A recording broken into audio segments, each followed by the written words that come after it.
आता या 2 महिला कुठे राहणार? हं. कुलूप ठोकलं, दोघींना घराबाहेर काढलं, जाणार कुठे या? हं. मग येसूवहिनीचे मामा राहत होते नाशिकमध्ये. तिला वाटलं, की आता मामाकडे जाऊ, आजची रात्र राहू, बघू काय कुठे आपली राहण्याची व्यवस्था होते तर. हं. रात्रीच्या अंधारात या दोघी जणी आपल्या मामाकडे गेल्या. हं. अंगणातून अजून समोर जातातच आहेत. मामानी विचारलं, "कोण आहे?" असं अंधारात आपण विचारतो ना, "कोण आलंय?" असं. हं, हं.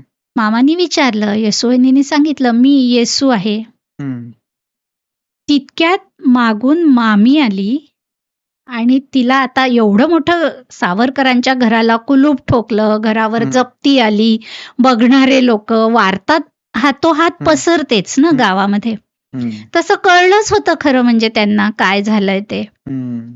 मामी आली समोर आणि येसूवहिनीला म्हणाली, "खबरदार एक पाऊल पुढे टाकशील तर. हं. अजिबात इथे येऊ नको." रिस्क नको. हं. बोललीच ती पुढे, की "तुझ्या पदरी मूल-बाळ नाहीये, तुझा संसार नाहीये, पण माझा संसार आहे, माझी मुलं-बाळं आहेत. राइट. हा निखारा माझ्या घरात नको." हं. सख्खा मामा काय आल्या पावली परत फिरल्या. म्हणजे मी हे सगळं एवढ्यासाठी सांगतेय, की फक्त सावरकर बंधूंनीच नाही, त्या स्त्रियांनी पण देशासाठी काय-काय केलेलं आहे, सहन केलं आहे. मग कुठे जाणार? पुन्हा आपल्या वाड्याच्या दाराशी येऊन उभ्या राहिल्या. हं. मग रामभाऊ आले, त्यांनी दोघींना आपल्या घरी नेलं. हं.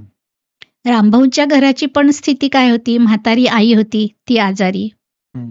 पत्नी होती त्यांची, तीही आजारी आणि छोटं बाळ होतं.